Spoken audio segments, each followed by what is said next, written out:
有专家认为讲，小揽这款动作会当来改善负面的情绪。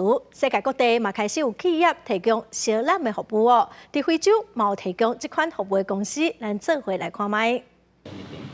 最近这几年，全球各大都会区拢开始流行小揽的服务，也是民众另外一种疏解压力的方式。南非城市约翰尼斯堡头一个付费小揽服务嘛创立满1周年。So we do understand that the impact of touch is that it can really start to settle us into a deeper sense of feeling safe, considered, seen by the person in which we're engaging in touch with. 南非这间小揽服务公司严格检选工作人员，都爱一项一项管控服务过程，人客嘛都爱先登记认证身份。90分钟的小揽服务收900南非币，差不多是台票1450块。啊，不过这个创新的服务商品，伊的介绍甲安全，也是互民众会怀疑。